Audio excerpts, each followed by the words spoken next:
So, Jay, let's switch back to the NBA. Hoop dreams. Everybody's favorite Brooklyn net, Kyrie Irving. So we're just going to sit here and just talk about this, right? This is kind of one of those, we're going to really just talk about what the hell's going on with this situation. We've got to talk about Kyrie Irving, and let's try to be fair. Okay. News for the people. So, as we record this show tonight, the Brooklyn Nets have a game against the T-Wolves. Yes. We talked about earlier. And he is out tonight due to personal reasons, personal matters, as has been reported. We don't know what it is, to be fair to him, but he's going to be out. And this will mark the third time that he has missed a game or missed a sequence of games, if he misses more than this one game tonight, due to personal matters. You know, earlier in the season, it was had to more so do with social, political matters. Mm-hmm. Then after that, it was more so due to family matters. Great show, by the way. And now it's personal matters. We'll play. All right. So again, we don't know much of what was going on with him. We can't talk about anything with it had to do with, you know, not just that, but beyond that, mental health, whatever it is. But what we can talk about and what we can question is what his team thinks about this, his teammates. Do you believe, Jay, that his team, because of his propensity to miss games like this, do you believe that the Nets can trust him to be there, to actually be there in the playoffs where it matters the most? Jimmy, I don't know. I'm full transparency here. I've never been the biggest fan of the Kyrie off the court guy. Now, I love what he does, but I've said this numerous times. I always feel like he tries to show you that he's the smartest man in the room instead of actually being the smartest man in the room. Like he's trying to make sure you understand his intelligence. And I know he's a smart dude. I know he reads. And I know he is. I know he is. I can tell. But he projects so much of trying to be that guy. That was bothersome. Like when Kendrick Perkins was kind of talking about how he wanted to be who the reporters went to ask questions about social situations or whatnot, and he was tired that it was only LeBron that was getting those questions. I get that. You want to be more of a face of a franchise, and that's cool. But this is something that I will give to Kyrie. That man will use his PTO in a heartbeat. He has no problem with saying, hey, man, I need a personal day. I need a mental health day. Mm-hmm. And he'll take those days off. And I can't be mad at him if the team's cool with it. When you put yourself in a circumstance where your value is a lot higher for a team than what they're paying you, mm-hmm. and you have the ability of taking some time off here and there, I can't be mad at him for that. Now, this is the other thing behind that. Kyrie does have injury history. And him taking these sporadic personal days and whatever else he's taking, whatever reason, personal reason he's taking it for, if this helps him stay healthy going into the playoffs, can't even knock it. Can't be mad. Because at a certain point, he knows he's going to have to lock in. At least I hope he knows that. I hope he knows that that's why LeBron has his 0 dark 30 jokey situation where he does no social media during the playoffs because he understands he has to be locked in. I don't know what the locked in version of Kyrie looks like. I actually don't even know what Kyrie looks like whenever he's not, when it comes to truly being engaged in social media. I mean, I see him put random stuff out there, but I'm curious to what that's going to look like in the playoffs. So do I think that the team can rely on him? Yeah, I'm going to say yes for now.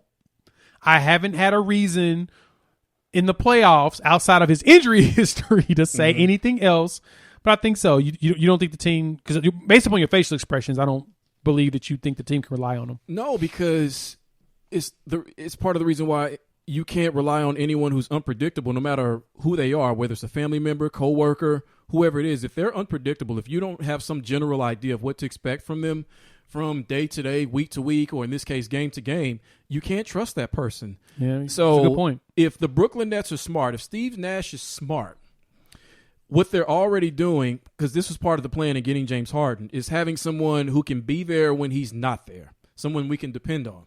So right now on this team, as I look through the roster, the only point guards I see are Tyler Johnson, who he's one of the ones, remember him from Miami? This was like 4 years ago. Who? He signed a 4-year, $50 million deal. Nobody had ever heard of him before. Who? Yeah. Oh, you're talking about Mose. Mose from The Office. Yeah. Sure, yes, him.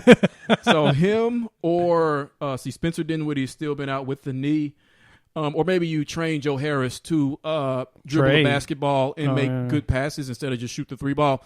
You got to have somebody who can be there because playoff time is harder. It's more intense. It's more taxing on your mental health, especially if well, the league's not going to do this as far as go to another bubble scenario for the playoffs. Nah, they're done with that. That's over. They're done with that. But still, the playoffs is the playoffs. So everything is ratcheted up. Playoffs. 3 to 4 levels. So if he's going to crack under that, not physically, but if what's going on in his life is overwhelming him so much to where he can't focus on an even more intense working environment in the playoffs, then you cannot trust him. And what sucks about that is they know they have to have him there in order to not only get through the East, but to stand a chance against the Los Angeles Clippers when they meet them in the finals. I'm not moving off my pick. I don't care what Andre Drummond did.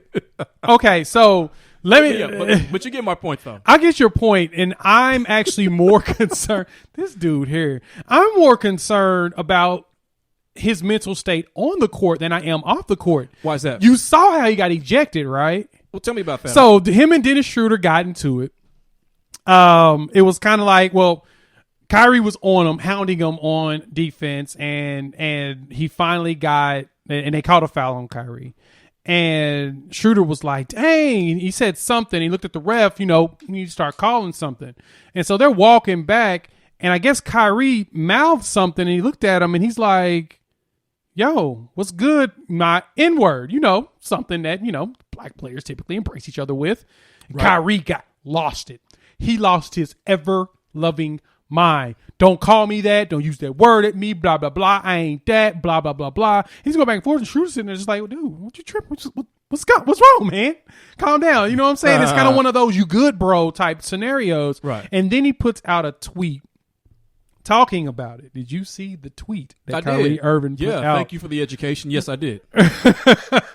He basically educated everyone on this, which I actually heard that he's converted to Muslim now. I did hear that. I did not hear that. I did. I actually seen it because he's talking about the holiday. I'm not even going to even say it out loud because I feel like an idiot. I know what it is. It's what Hakeem Olajuwon was practicing during the season where Ramadan. he couldn't eat. Ramadan. There you go. He couldn't eat, between a certain hours. Right. He's prepping for that because Ramadan's coming up, if I'm correct. Okay. And so he said the N-word is a derogatory racial slur. It will never be a term of endearment, reclaimed, flipped. Never forget it's foul and true history. Throw that N-word out the window right alongside all of those other racist words used to describe my people. We are not slaves or ends. And, of course, he got ratioed hardcore, and everybody looked at him like, bro, what? Like, what's going on? Why are they looking like that? Isn't this a way in which, isn't this something you would expect Kyrie Irving to do or to deliver in this fashion? Or for this to have been a part of this type of incident? Yes, but this is the problem. Okay. He's basically now shown his cards. So when you that's a go good into the point. playoffs, Right. everybody's going to just run up on him like, hey, my nigga, what's good? You know what I'm saying? They're going to start going at him with that stuff because they know it's going to just completely throw him out. It's going to piss him off. He's going to feel disrespected. He's probably going to try to fight somebody over it. And sure enough, he's going to get himself ejected. Now, when it comes to reliability in that part, that's my concern. I'm more concerned on the court because that's what everybody uses. They use the mental games to beat you in the playoffs. Correct. That's exactly what he opened the door up for. Mm-hmm. So what do? I get your sentiment with this, Kyrie. I ain't mad at it, even if sentiment's not the word for it. I'm going to use it right now. I'm with you, Kyrie. I understand what you're trying to say. You ain't gonna win that battle, so I don't even know why you even trying because ain't no everybody else that do ride with it hardcore ain't gonna give it to you in that aspect. But you just opened up Pandora's box to everything that bothers you from your personal situation, and then just that word itself. You just made it easy for the defense to defend you, and that's not a good thing for your team. Now the question is this team better without Kyrie? There could be an argument towards that. Oh, man. Would you happen to have the record without Kyrie this season? I do not have it up front, but I can search for it while you kind of think about it. I can't say that they're better. No. With someone with his ability on the court, there is no way that any team is better by being without him.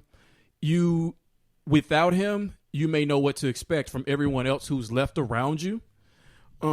it doesn't mean that they can't be effective, because even without him, the Brooklyn Nets still would have James Harden and Kevin Durant, which is, at least if they're both healthy, good enough to get you to the Eastern Conference Finals, in my opinion, even though you don't believe that even with Kyrie Irving, they're going to make it to the conference finals, which I'm so happy that you took that bet. I cannot believe I got you to take that bet. Think that right. that you bamboozled, hoodwinked me, and I've been led astray. But once this bet comes to fruition, we'll see who has the last laugh. The Brooklyn Nets are 9-6 without Kyrie Irving this season, so they're not bad. Right.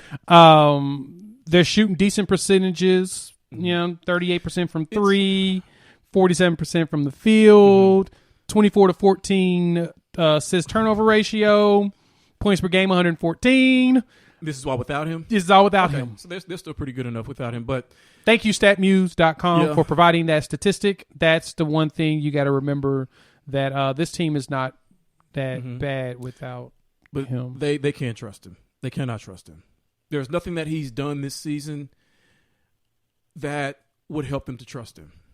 So they got to look for alternatives. They got to, again, they need to start grooming somebody right now to be able to fulfill his function on this team if he's not there as best as they possibly can.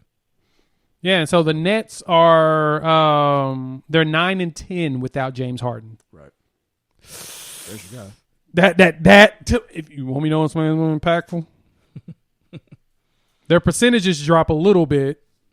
Well, they're up 39% from three, 88% from the field. I mean, they spent most of the season without James Harden. It makes sense, but they're 9-10, and that. Well, in short, good luck, Brooklyn. Good luck. You will need it.